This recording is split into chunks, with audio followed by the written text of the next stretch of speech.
Hey, Foot Clan, wanted to wish you a happy 4th of July wherever you are, and make sure you celebrate by getting the Ultimate Draft Kit at ultimatedraftkit.com to dominate your fantasy league this year. I mean, everything that we do full-time in our research and our stats, we put it all in there, so check it out, ultimatedraftkit.com.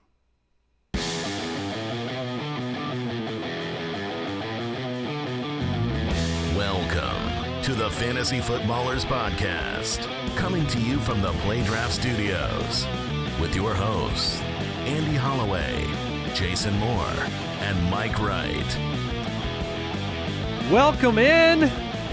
Happy 4th of July. It is Independence Day. It's going to be a good show.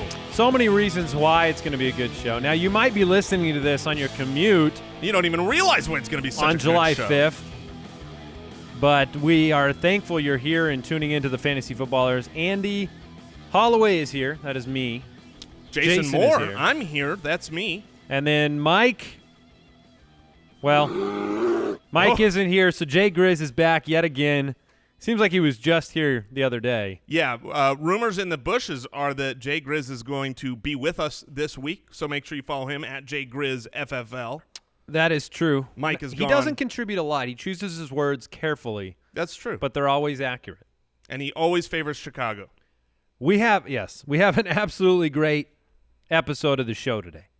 We are entering the fantasy courtroom today with Judge Giamatti. Oh, Judge Giamatti. So Brooks himself, or as we call him, Paul Giamatti, is going to be basically bringing down the gavel, ruling on some courtroom battles today between Jason Moore and myself. We are both the plaintiffs on two different cases. We took a look at our rankings and said, hey, you're wrong here. I've got a case against you, and vice versa. And then we're gonna have to see who Judge Giamatti believes is more correct. Are you ready in for our this? rankings. Are you ready for this, Brooks? Oh, yeah. Okay. I think it's going to get heated. Yes, it's going to be very, very fun. So super excited about that. I do want to remind everybody out there, voting just opened up on the 2017 Podcast Awards. What?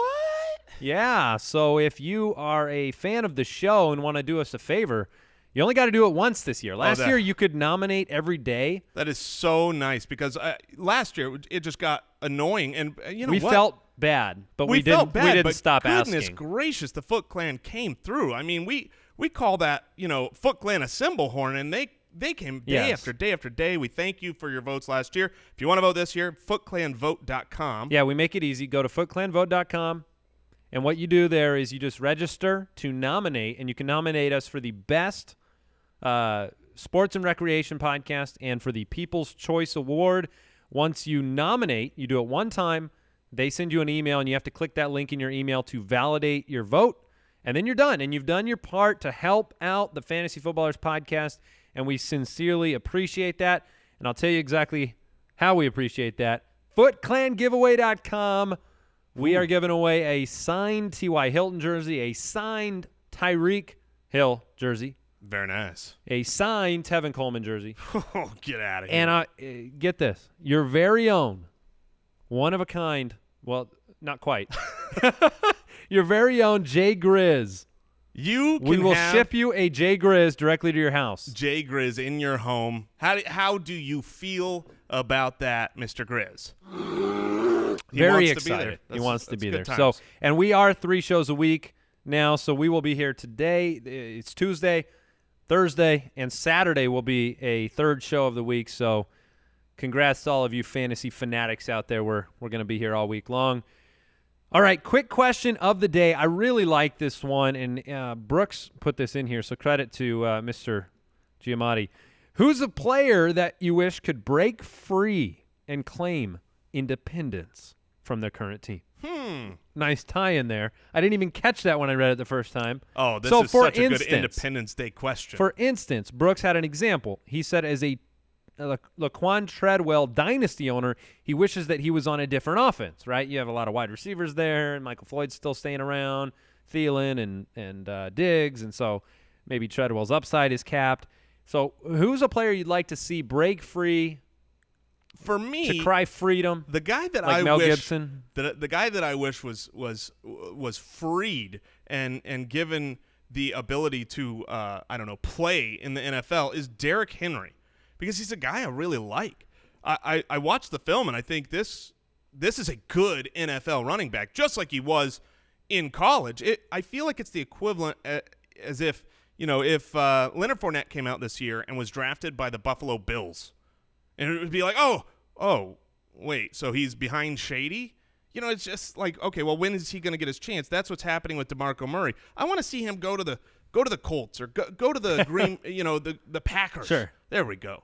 Because I think he would be a top 5, top 10 type of back. You want to see Derrick Henry set free. Yeah, and I don't get to draft him. I don't get to, because I'm not going to draft what is, his value this year is more as a handcuff. He can have some weekly plays, but his value will really be if DeMarco Murray goes down. I'm not going to wait for that. I'm not going to draft him in the 6th round. So I don't get any DeMarco Murray shares. And you're sad about that. I am. I like him.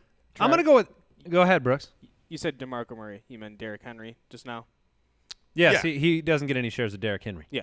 That's all right. Allen Robinson's who I'm going to go with. And it may seem strange, but because he had such a big year 2 years ago, but I think Allen Robinson needs to be set free from the shackles of Blake Bortles and what I think you mix Blake Bortles and the bad mechanics and the tough year with I just think if the year doesn't start off well for Allen Robinson, he could be in trouble. And if this team moves to, if they are proficient on defense and they slow the game down, if it is going to be a run-heavy offense with Leonard Fournette, and if they throw the ball, you have a healthy Allen Hurns, Marquise Lee. I just really worry about Allen Robinson because I think from a pure talent standpoint, he could be a consistent top 10 type of player. I think he has those pure skills. He flashes them all the time, but I just don't have the kind of confidence in Blake Bortles and eternal garbage time in Jacksonville. And so I do worry that Allen Robinson would, he needs to be set free to certainly to roam with a better quarterback. Certainly. That's my honest opinion. So I would throw out DeAndre Hopkins right there with him. Oh, yeah. And Tevin Coleman, Sure. matching my Derrick Henry. Tevin who? Tevin Coleman. Yeah. All right, here, let's get into the news. News and notes from around the league. Be sure to follow us on Twitter at the FF Ballers if you want all the latest news and information, including links to that giveaway and the things we do around here in the studio. All right, let's go ahead and jump into the news. This was interesting. Today, Adam Schefter said he would be, quote, hesitant to draft Ezekiel Elliott in fantasy leagues because of uncertainty about the NFL's ongoing investigation. He said he has spoken to some people who have given him a sense that some form of discipline could happen. Ooh. That is enough for me to just solidify him as the third option in the running backs off the board, at least. I mean, I know he was kind of cemented there.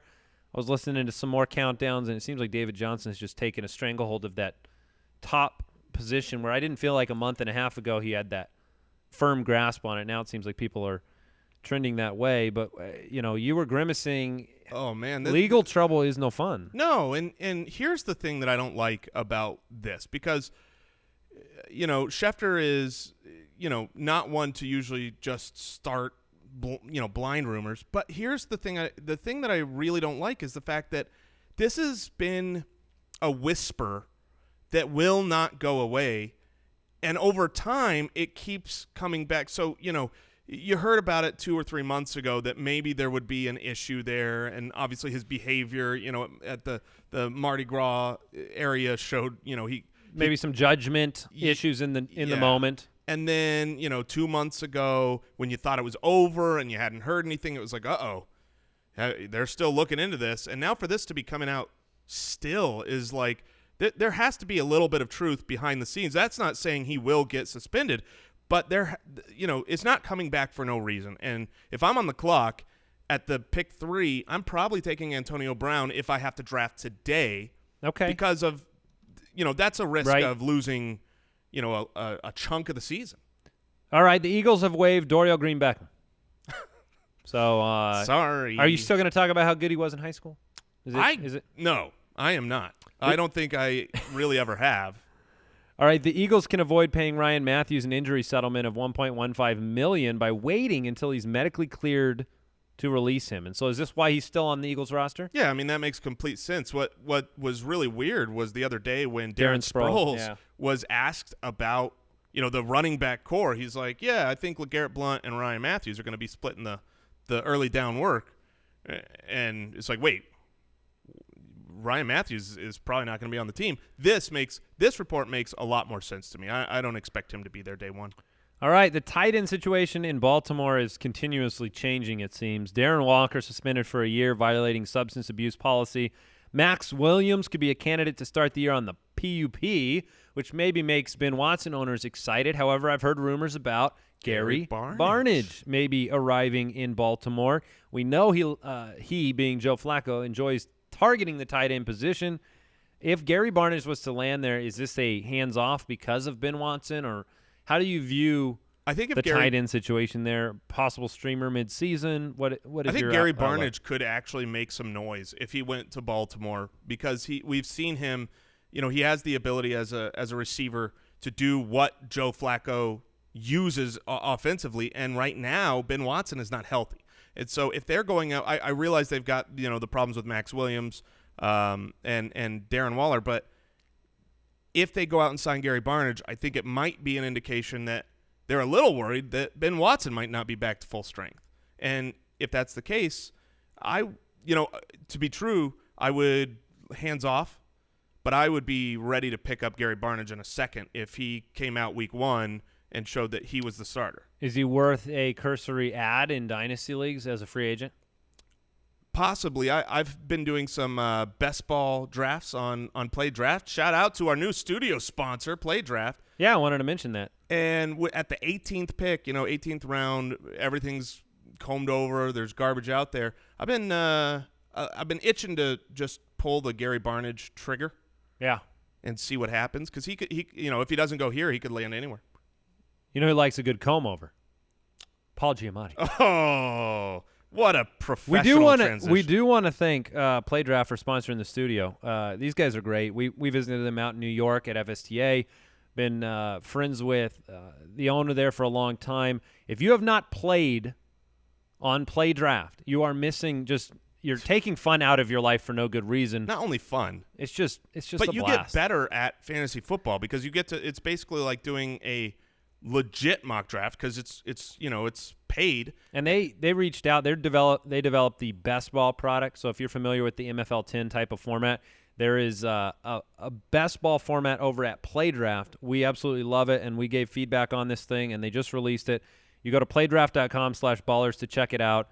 It's super fun. So we're going to be doing a ton of these best ball drafts and just inviting in members of the Foot Clan to draft with us, like on a weekly basis. Yeah, I think I've entered like 200 different play drafts. It's just ridiculously fun. So definitely check them out. And thanks so much to Play Draft for supporting the show. But before we get started with our Judge Giamatti incredible segment, I just want to take 1 second and on this Independence Day, give some love to Brooks. I just think you're looking fine today. You're handsome, and you're the best worker I've ever seen. And wow, I think the people need to know how great a man you are, and I am honored to be the co-owner in our league of record with you. All right, let's start this segment. All right. I was actually going to thank Pristine Auction for a second here before we get in. Sure, but Brooks. But that was a good great transition. Thanks. So let's just start it, and we'll talk about Pristine a little bit later. The Fantasy Court with Judge Giamatti.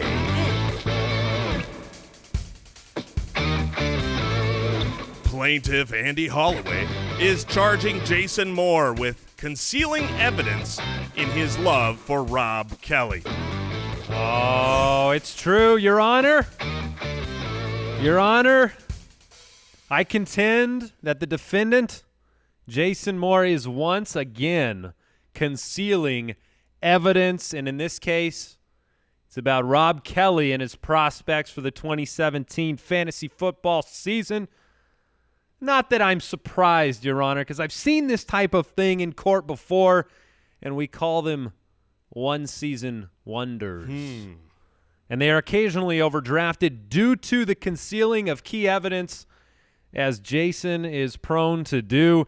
Can I call your attention to the precedent set in the case of Zach Stacy in 2013? Just under 1,000 yards, 7 touchdowns from Zach Stacy of the Rams, and it led people, just like it's leading them to believe in Rob Kelly, that Zach Stacy was their leading runner. But instead, what did the Rams do? The Rams went out and they drafted Trey Mason, and Zach Stacy was slowly pulled out of the rotation. I see the same thing happening here in Washington, all right, and I'll tell you why. I'm going to reveal some of this evidence. First of all, I think this is why the Redskins drafted a top talent in Samaje Perine. We saw the Redskins last year with Matt Jones. He was the number one for a time, for a short while. But instead they draft Samaje Perine, and I don't think they'd do that if they believed that Rob Kelly was a long-term solution. But here's the evidence, okay? Here's the concealed evidence that is not reflected in Jason's ranking of Rob Kelly, which is about 20 spots higher than mine. From weeks 1 through 7, Rob Kelly, I'll give you credit. You were amazing. 4.78 per carry for weeks 1 through 7. Well, his first 7 starts, which came after that. Please, I apologize. Silence yourself. I object. Weeks 1 through 7. However, from weeks 9 through 14, which were the majority of the weeks in which he had high carry counts, that yard per carry plummeted to, Your Honor, 3.33 yards a carry, or Joik Bell range, as my opponent once upon a time contended. So 3.3 a carry is why Samaje Perine was drafted. The undrafted Rob Kelly is unfortunately going to end up a cautionary tale of a first and second down runner who offers you nothing in the passing game and has his quantity-based production cut into by a talented rookie in Samaje Perine. And so I ask Your Honor to please cease this needless deception brought about by the defendant for the benefit of our listeners. Your Honor. Is it my turn to talk now? Talk some reason. Defend yourself. To this court? All right. First of all, we've got to start with the quality of the argument. I mean, Rob Kelly didn't get his first start until week 8 of the season. So already we can put some question marks into our mind as far as how this data we just heard, is it true? Is it not true? In fact, the first 7 weeks, he only got 14 carries combined. Wasn't even active in the first 3 games for the actual Washington Redskins those first few weeks. When he got his start over the next few games, he was not just good, he was great. His 16-game pace from the time that he was the starter, which, I mean, you can extrapolate. You know, sometimes you go, well, you can't just take a guy's second half of the year or his first half of the year and extrapolate it. But in every single game, he was actually the starter, which was, you know, a half a season. I think that is fair to do.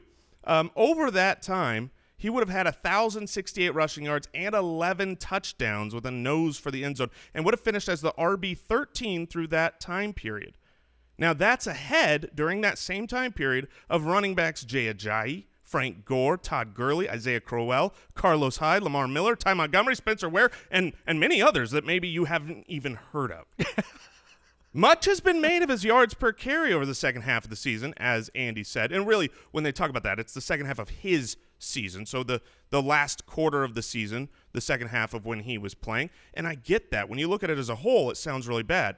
Objection, weeks 8 through 14.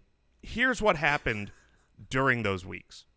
During those weeks, he had 2 games that were really bad. You know, just like every player has, crapped the bed bad. You're talking 9 carries for 8 yards.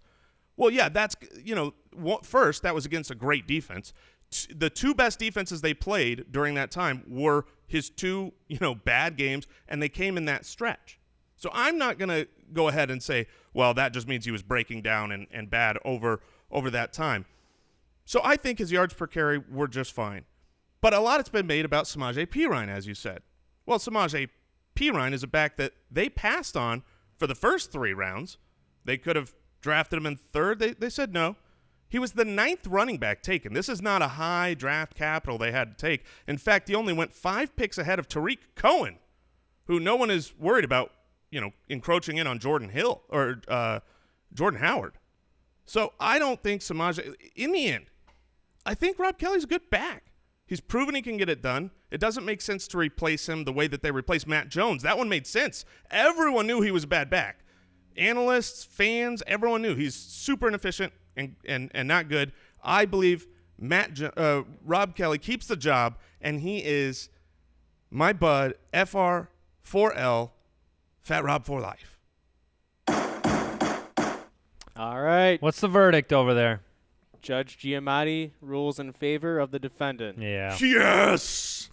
Yeah, I have no doubt you would do that. You like Rob Kelly. You're just looking better and better over there, Judge. All right. First case in the books. Before we move on, I do want to thank Pristine Auction for supporting this podcast. That's where we got the 3 autographed jerseys we're giving away.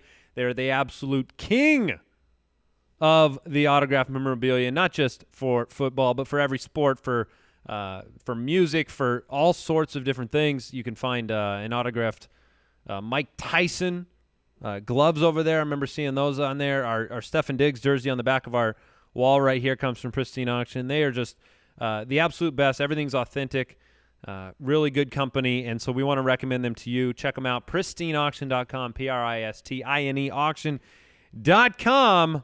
So I've lost the first one. I realized they needed a closing. We needed like a closing moment in time, but we'll give you that one. Who's next? Plaintiff Jason Moore is charging defendant Andy Holloway with defamation of character and conspiracy to paint Keenan Allen as an old, busted has-been. That's right, Your Honor. I charge Andy Holloway with a defamation of character because he does not remember who Keenan Allen really is. He sees someone who hasn't played in 2 years. I grant you that. I cannot argue that he has not played because he was injured. So, of course, he gets this label. He's injury prone. But if you look a little deeper, the injuries that he has sustained were more fluky, right? You have an ACL knee injury, which happens to all sorts of great players who come back over and over, especially when it happens when they are young. Think about your players who get the ACL done in college and come back great. Well, the thing is with Keenan Allen is you think, well, he's been absent the last 2 years. You don't realize he's still only 25 years old. He lost the season to a lacerated kidney. That's a fluky, weird accident. Now he's back at OTAs, running full speed routes. He's looking great to be a full participant in training camp. This is a guy who has a great quarterback, legitimate potential for 100 receptions, and the incoming rookie that everyone was so scared of, like, ooh, what does this do to Keenan Allen? Well, he's injured now. And that's going to set a rookie back pretty far. So I say to you, Andy Holloway, you have Keenan Allen far too low in your rankings as the wide receiver 32. I do have him at 32. I do have him at 32, Your Honor, and Jason has him at an unfathomable 15 in the rankings. And I just want to say this. You can accuse me of defamation of character, but he has defamed his own character. You can call it luck. You can call it bad luck. You can call it lacerated kidney, then a torn ACL. But the prosecutor here wants me to hand the keys of my fantasy kingdom to my coveted wide receiver 2 spot to a player that hasn't played a full game since 2014. That's 3 years. To a player that, while we all can agree, and I can openly say is quite talented, he's never had an 80 reception season. He scored just 4 touchdowns his sophomore year. And he has to prove to me now that he's healthy? I love the player that we briefly saw in 2015 and the pace and the presence. But I can't give him the benefit of the doubt anymore because too many variables have changed. Melvin Gordon, Hunter Henry, Mike Williams, Travis Benjamin, Tyrell Williams. What do they have in common? They all weren't on the team the last time he played a full game. And I have him quite reasonably, I think, Your Honor, a wide receiver 3 with wide receiver 2 upside on a team with an aging quarterback and potentially changing offensive philosophy to some degree now that they have an actual running back and their quarterback did lead the league in interceptions. And so for me, it's as simple as risk-reward, and I cannot and will not allow myself to be lured by the past production and hopes when I could draft Jarvis Landry, Michael Crabtree, Brandon Marshall, Julian Edelman, all at the same draft day value. I cannot and I won't, Judge Giamatti, and Your Honor shouldn't either. All right? All right, I've heard both sides. All right. Judge Giamatti rules in favor of the defendant. Yeah. Andy Holloway. Yeah, I knew that one was coming. I will be honest with the Foot Clan because what we're actually here, look, we want to be entertaining, but the truth is we want to give you good info. I wrote down mid everything. I put Keenan too high, down arrow. I can't draft Keenan at 15. Okay, neither can Jay Grizz. Yeah, thanks. So it's unanimous here. I will agree with that. However, all right, this next one. Yeah, this next one's going to be my toughest case, but we'll see here. Plaintiff Andy Holloway is charging Jason Moore with felony entrapment of fantasy owners with his current ranking of Dak Prescott, as well as a minor count of public intoxication. All right, let's get into this one. It's true. I am charging you, Jason. Where does the public intoxication come from? Well, we'll get to that. Your Honor, I hereby present my case against Jason Moore, and I'm accusing him of what I call felony fantasy entrapment, ranking Dak Prescott at number 7, and by doing so giving me reason to question if a minor charge of public intoxication is necessary in this case, because I can't find another reason why he would do that. How have we come to the point, my friend, that we are simply willing to bestow fantasy greatness upon a player after one admittedly somewhat impressive season from Dak Prescott on a season in which his efficiency was nearly Nick Foles-esque with only 4 interceptions? Yes, I admit he seems to be a great player. I mean, that is the argument. You only throw 4 picks, you're a great player. But he still resides on a run-first offense, Your Honor. And it seems that caps his week winning upside. Ended last year, 22, 26, 7, 9, 32. And at least initially, based on our strength of schedule reports, he's going to face the 6th most difficult slate for fantasy quarterbacks. And I'm going to argue the most difficult slate for the first 4 games. According to our strength of schedule, he has the hardest schedule to start the year for a fantasy quarterback. Too much risk, not enough reward for Dak. Not when I can get Rivers or Stafford or Dalton or even Taylor behind him in drafts. No, thank you. I will not be entrapped by Dak. Your Honor. Prescott.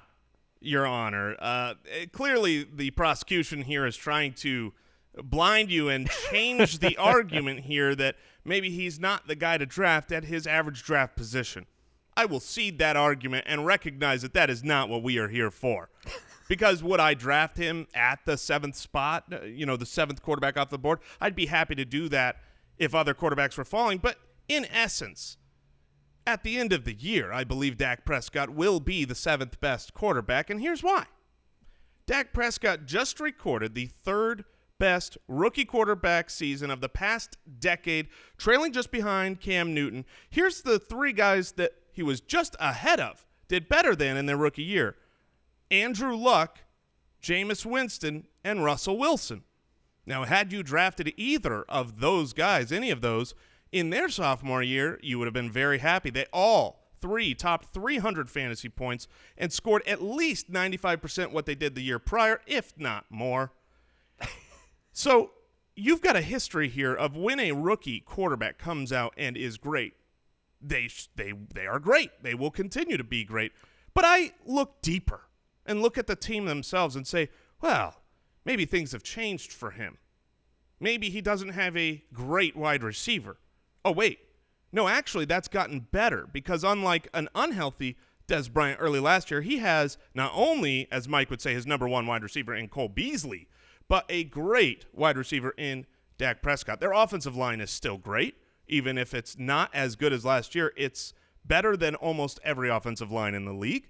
You have a great running game to take pressure off of Dak Prescott. You have another year under his belt. I see no reason to think that Dak Prescott would not be able to repeat what he did last year as he matures and grows and develops rapport with these guys, as seen in the last decade by top rookie quarterback finishers. And if you want a guy who is consistent, just look at how consistent Dak Prescott was last year. How many guys finished outside the top 15 less than Dak Prescott at the quarterback position last year? Let me read you the list. It's Aaron Rodgers, Matt Ryan, done. That's it. Then Dak Prescott. So I think, Your Honor, he belongs there. Go Cowboys! Okay, first of all, Your Honor, I know that you are a Cowboys fan. And before you rule, might I submit a plea agreement? Oh, all right. Before you rule. I'll allow it. Jason, you have him as the quarterback 7. I have him at 13. Are you willing to, take a QB 10? Man, this is tough because the reality is I'm pretty You're sure I'm going to win win. this case. Had you given me a more reasonable request, like QB, just back you up a couple. All right, what is your ruling there, Judge Giamatti? Judge Giamatti rules in favor of the plaintiff. Oh, really? I should have taken the deal. Wow, he didn't take the plea, and I came out on top. Oh, man. Do you want to expand on your ruling at all there, Judge Giamatti, or are you content? A very small factor was that during the defendant's case, he referred to Des Bryant as Dak Prescott. So, Darn it. English. All right, one more guy. The plaintiff, Jason Moore, is charging defendant Andy Holloway with the crimes of aiding and abetting rookie overhype, as well as a misdemeanor child abuse in creating too high of expectations for a mere 20-year-old tight end, David Njoku. Oh, goodness. All right, you're going to come at me with David Njoku. Your Honor, I am here to assist the youth, the young man named David Njoku. I am a big fan. I think this guy is a very talented guy. But if we look over the past decade, rookie tight ends have been mostly meaningless. Okay, the 5th best rookie tight end season was Jermaine Gresham, who had 52 receptions, 474 yards, and 4 touchdowns, which was good for the tight end 21. Now, Judge Giamatti, Andy Holloway might point out to you that those 4 players above Jermaine Gresham have finished in the top 12 at tight end, but I ask you to be reasonable and look deeper. 2 of those tight ends had Tom Brady as their quarterback in the same amazing year. All 4 together have averaged 7.5 touchdowns, including last year Hunter Henry, who caught 8 touchdowns from a world-renowned tight end touchdown thrower, Phillip Rivers. I believe Antonio Gates is the all-time touchdown leader because of those touchdowns coming from Phillip Rivers. Now, ladies and gentlemen of the jury, if there was one, I think we can all agree that there is no way Cody Kessler and Deshaun Kaiser and Brock Osweiler and Kevin Hogan can support the rare rookie tight end one. In fact, for my closing argument, I'll leave you with this. Last year, Hunter Henry, a great example of a rookie tight end cracking the top 12, caught a whopping 24% of Phillip Rivers' touchdowns. Well, that's just great. That's a really impressive number. That's what it took to be a tight end 1. Well, let's go ahead and give that incredible number to David Njoku. And let's use Andy Holloway's rankings to find out how many touchdowns Cody Kessler is going to throw this year, 14. And if Njoku caught 24% of all of his touchdowns, he'd finish with 3.39 touchdowns, a number that is less than Jermaine Gresham's tight end 21 rookie season. I rest my case. Your Honor, there's some misdirection going on here, especially referring to my rankings, assuming I believed that Cody Kessler would play the entire season and only have 14 touchdowns. But back to my argument. Your Honor, perhaps Mr. Moore comes from a more modern age, but in my day, In my day, Grandpa Andy's day, there was something called learning on the job, and it wasn't defined as child abuse, nor, I submit, is a 6'4", 247-pound tight end allowed to be called a child. I apologize, David. I may just countersuit for ageism because you have him at 26 in your rankings while I have him at number 10. Look, the Browns immediately, and I know this is going to be a tough case for you, Judge Giamatti, they immediately jettisoned their existing starting tight end. David Njoku gets to take over from the get-go. This is not Tampa Bay where O.J. Howard and Cameron Brate are sharing snaps. This is not New York where Evan Ingram has to fight Brandon Marshall and Odell Beckham Jr. and Sterling Shepard. This is Cleveland where their best pass catcher now plays for the Redskins. And Corey Coleman is never healthy. Let me submit to you, we talked about him earlier, Gary Barnidge, the opposite, the actual dictionary definition of the opposite of an athletic freak who once caught a touchdown pass with his butt and broke out at an old age, had 79 receptions and 55 receptions in the past 2 years, including 9 TDs in 2015 in Cleveland. What do we look for, Your Honor, when we want a tight end? Do we want talent? Check.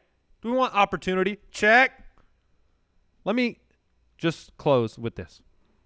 Last year, to finish, at number 9 at the tight end position, Jordan Reed had to have 66 receptions for 686 yards and 6 touchdowns. Cameron Brate finished 7th with 57 receptions for 660 yards and 8 touchdowns. I project Njoku with an extremely optimistic yet completely reasonable 59 receptions for 665 yards and 7 touchdowns, which is right in between those two stat lines and would put him at number 10 overall in 2017. I shall aid and abet only in the case that it benefits my defendant and does not infringe upon the law, which my defendant clearly has not and will not do. Your Honor, it is unreasonable to rule against me in this case. So it's up to you. Judge Giamatti rules in favor of the plaintiff. Stay away from me, Giamatti. We're even. Still looking good over there, Brooks. Oh, that's exhausting. Yeah, that was a lot of That was exhausting. A lot of work. Why don't we jump into the mailbag? How's that? Yeah, let's do that. Who's doing the mailbag drop? Jay Grizz. Jay Grizz. I want to thank Judge Giamatti for participating, although he ruled twice incorrectly. Yeah, I completely agree. I guess we should look back at that. So the final verdict that's not there. True. I think you ruled correctly on Keenan Allen. So he ruled in favor of Rob Kelly, correct? Correct. He ruled in favor of keeping Keenan Allen lower. Correct. He ruled in favor of Dak Prescott being a little too high at QB7. Correct. And in other words, you are guilty of entrapment, sir. Oh, man. And then David Njoku, he did not buy into my hype.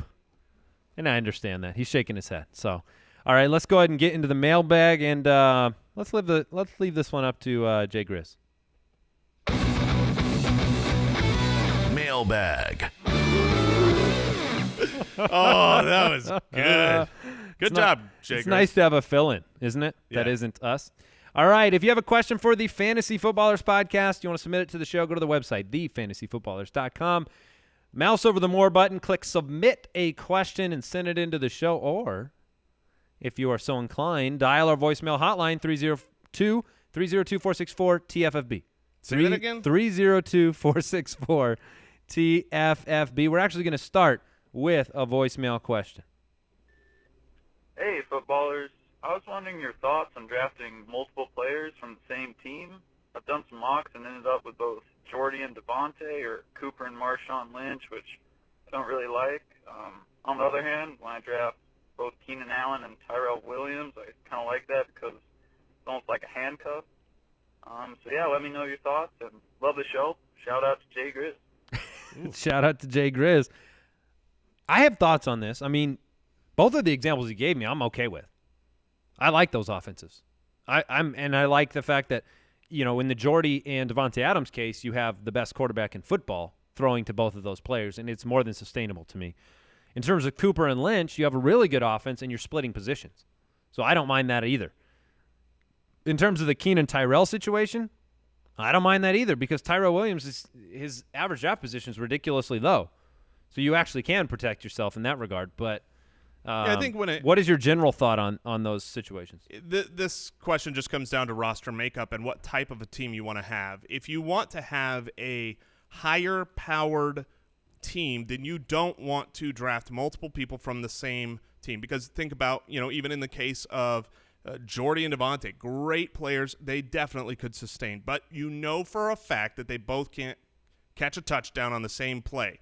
If you want to maximize, swing for the fences, then you want to grab guys from different teams and go that route. Similar roster construction when you come to the Keenan Allen and Tyrell Williams, because what you're doing there is you're drafting guys that maybe you feel like it's a little bit safer for you down the road should something happen, but you're capping the actual upside of drafting a guy who doesn't need something to happen to succeed. If I were to go and get Pierre Garçon instead of Tyrell Williams, well, now I got two guys that I can just play every week versus having to wait. Maybe if Keenan Allen, does what I argued apparently falsely here on this episode in favor of, then Tyrell Williams will hurt. So I think that's a great. I tend to not want guys on the same team if there's an equal alternative. I think that's really fair because there's two sides. Like you said, you box yourself in to the fact that, you cannot have a game in which both players necessarily, 2 touchdowns each. It's long odds. So if you're down in a matchup and you're starting 2 from the same team, you cap maybe your upside. But that Rodgers will throw 3 every game. Right. So, all right, let's move on. Evans, shady question from Sean in Boston. He says, hola, amigos. Hola. No, it's bonjour. Oh, bonjour. In a 12-team standard league, would you keep Evans for a second-round pick, Shady for a 3, or Crowell for an 8? So Evans for a 2, Shady for a 3, or it's between the running backs. Crow for an 8. For me, it is between the running backs. The reason why is I just think the value of both those guys is incredible. I mean, if you're grabbing, you always have to keep in mind who you're sacrificing when you give up that draft pick. So, second round, you're sacrificing. If you want Mike Evans, you're giving up a Jordy Nelson or a Michael Thomas or a T.Y. Hilton in the second round. I've got Jordy Nelson above Mike Evans. In the third round, if I take, Shady, you're giving up. You're giving up a Crowell. Yeah, maybe Christian McCaffrey, Joe Mixon. Yep, Lamar Miller. I'd rather have Mixon and Crow than I would just Shady. So, Shady and whoever you would get in the 8th, which would not be anywhere near as good. I can get behind that. I would take. That's my direction too. And I'm very high on. If you look at my rankings, you might think I'm high as well. But I have Isaiah Crowell very high in the rankings, the running back rankings. I have him at inside the top 10. Yeah, I do not really love Crowell where he's being drafted right now in the third round. But if I can get Crowell in the 8th and still have that third round pick to grab a Lamar Miller or someone else that might fall there, then I would rather have that combination as well. Shady is at 107, man. Yeah. 107. I've seen him I would say the majority of drafts I've done that are real for money drafts now, when the 7th pick comes up and the top 3 wide receivers are gone, top 3 running backs, You don't see Evans go ahead? I don't remember the last real draft I've done where it wasn't Shady. All right, transition question here. Demetrius in Sister Lakes, Michigan. Is it crazy to draft Shady over Zeke? Perfect question for today after the news about Ezekiel Elliott. Adam Schefter has some hesitation about the potential legal ramifications of the NFL's investigation. So in a PPR league, a full PPR, is it crazy to take Shady over Zeke? Or over Antonio Brown or Julio? I think it is crazy to take him over Antonio Brown in a PPR. Well, if you're taking him over Antonio Brown in a PPR, then you're probably also Zeke is usually going ahead of Antonio Brown. So then you're still taking him ahead of Antonio Brown if you take him ahead of Zeke. I would agree with you on that. I would go Antonio Brown. But if I'm on the clock and both those guys are there in a PPR with the news that came out, I don't think it's crazy, but I would still take Zeke. Yeah, and it's not like there's not risks with Shady. Sure, and there is. There's definitely risks. He's older. He's at a probably giant workload, 3,000 plus touches between his time as a rookie all the way until now, and then dealt with hamstring and knee injuries, played through injuries. That's something that always happens, and he ended the year so strongly. Everybody's happy about it now. This is why you can't necessarily get super locked into the order of these guys. Right. I mean, it's not like there's a guarantee that there's a what percentage chance that Shady finishes better than Zeke? I would say 38%. Right. So I mean, if you feel strongly about them and they're so close in the rankings, you just need to go with your gut on that. And if in a PPR league with the amount of passes that Shady catches, no Mike Gillislee, if you feel confident in his health, why not? Yeah. Go for it. Who cares what other people say? If that's the guy you want, you grab him. Someone wrote in the other day. It was funny. They were using the Ultimate Draft Kit, and they were doing mock drafts. And they wrote in concerned. They said, I'm kind of concerned. I'm getting bad grades. They said I'm getting bad draft grades. They thought it might be a reflection on the fact that the Ultimate Draft Kit was like outdated or something was wrong. And I had to explain to this person that bought the draft kit, I said, look, it's very simple. If you want the best grade, you draft the players. Close your eyes and in click the order that they're listed in front of you. And you'll always get the highest grade possible that way because they're grading you based on the default. Yeah, exactly.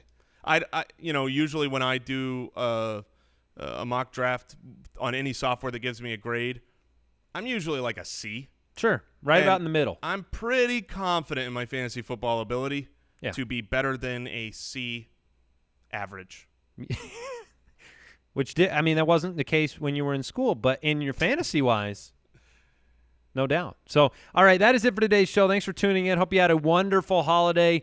Whether that was today, you're tuning in on the 4th of July, or yesterday, maybe you're heading back to work. Thanks for supporting the show. Thanks for voting for us over at the Podcast Awards. Again, the URL for that is footclanvote.com. Thanks to Judge Giamatti for stepping up. And thanks to PlayDraft. Make sure you go to playdraft.com/ballers. Try it out. You're going to love it. You're going to have fun with it. You can win some cash. Yeah, we'll do a little best ball segment on Thursday's show, and we'll invite you to a league with us, and you can, the first 11 people in there can draft along with us. So check it out, playdraft.com/ballers. That is it for today. Take care, everybody. We'll be back on Thursday. Jay Grizz will be back, and we'll get into a number of things. Maybe the top 20 players from our top 200 list. Ooh, that sounds fun. Thank you for listening to another episode of the Fantasy Footballers Podcast. Join our fantasy football community on jointhefoot.com and follow us on Twitter @TheFFBallers.